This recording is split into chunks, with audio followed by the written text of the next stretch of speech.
everyone, welcome back to my YouTube channel Nail Exponent. My name is Yashika.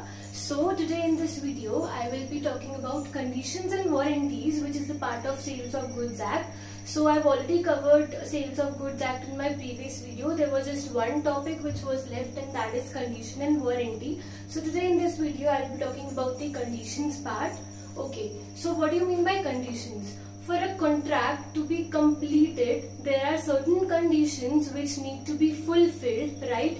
And if those conditions are not fulfilled, then the aggrieved party has a right to repudiate the contract, which means जो aggrieved party होगा उसके पास ये right है कि वो contract को terminate कर सकता है अगर कुछ conditions पूरी नहीं हुई. ठीक है, अब हम बात करते हैं what are some implied conditions. क्या कुछ implied conditions क्या है contract के लिए. ठीक है, first point is condition as to title of goods, right? So as you all know, there are two parties, seller and buyer, right?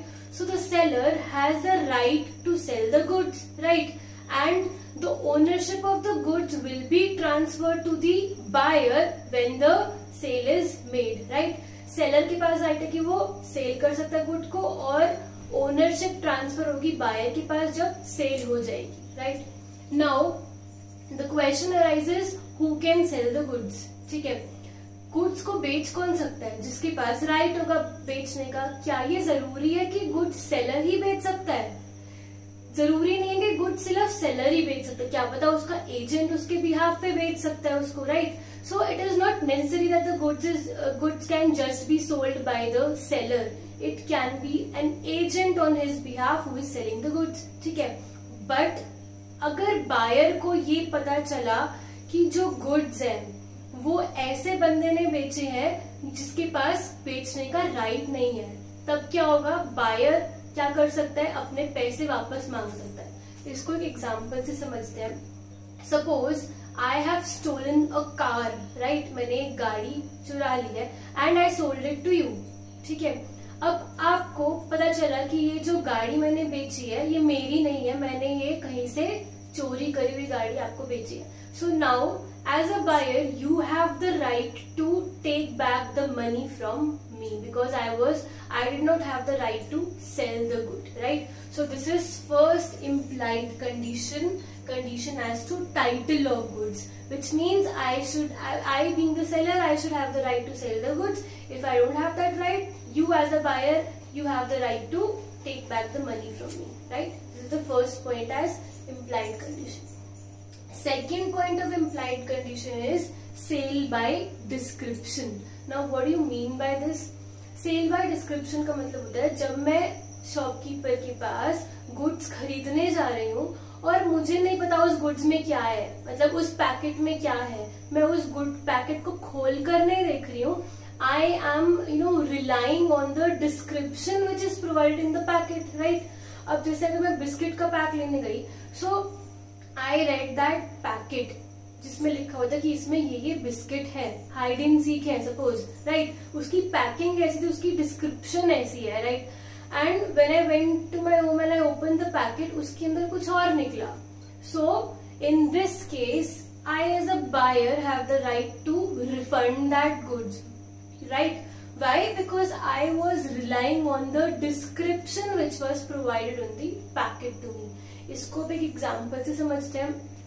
Suppose मैंने आपको एक मशीन बेची and I told you that this machine is in a very good condition and it is just 1 year old. मैंने 1 साल पहले ये machine खरीदी थी. ठीक है, अब आपने बिना देखे वो मशीन ले ली क्योंकि आपने तो डिस्क्रिप्शन पे रिलाई किया.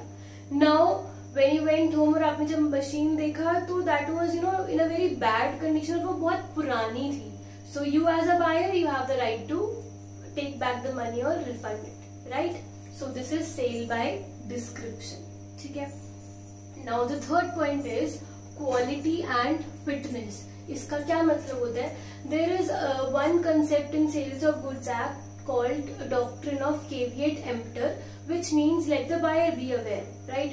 इसका क्या मतलब हुआ कि अगर मैं मार्केट में कुछ खरीदने जा रही हूँ तो ये मेरी ड्यूटी बनती है बीइंग अ बायर कि आई शुड बी अवेयर कि मुझे ढंग से देखना चाहिए कि मुझे क्या चाहिए.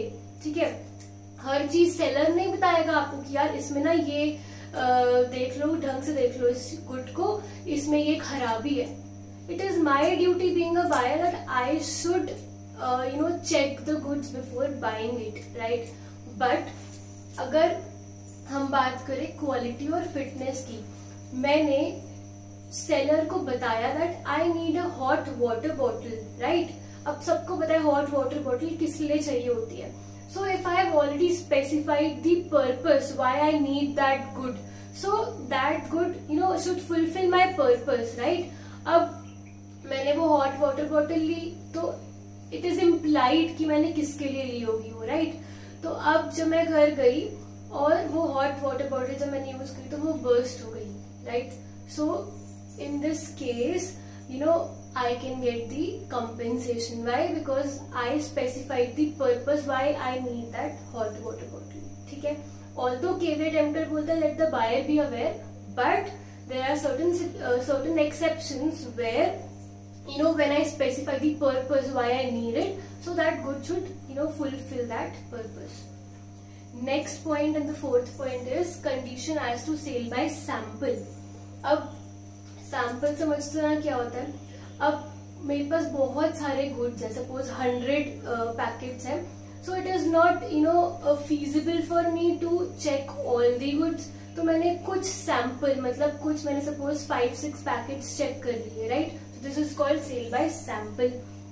And sell by sample means जब मैंने वो 4-5 पैकेट्स चेक कर ली, so I am assuming that in rest of the packet it will comply with sample. जो सैंपल में है वही बाकी के पैकेट्स में होगा, इसको मैं एज्यूम कर रही हूँ, ठीक है. बट इस केस में क्या होता है, बायर के पास ये राइट है कि वो उसके पास ये अपॉर्चुनिटी है कि वो चेक कर सकता है हर चीज को, ठीक है. अब इस केस में क्या है, सपोज कुछ डिफेक्ट्स ऐसे होते हैं which are latent, which are hidden, which cannot be seen by our eyes. हमें ढंग मतलब being a normal human being हमें नहीं दिखता वो डिफेक्ट, वो लेटेंट है, वो छुपा हुआ है, ठीक है. In that case only you can get the compensation.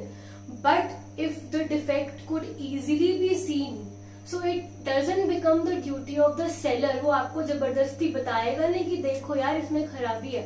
It is your duty. Why? Because that defect could easily be visible by anyone. So it becomes your duty to check it, right? Last point is condition as to wholesomeness.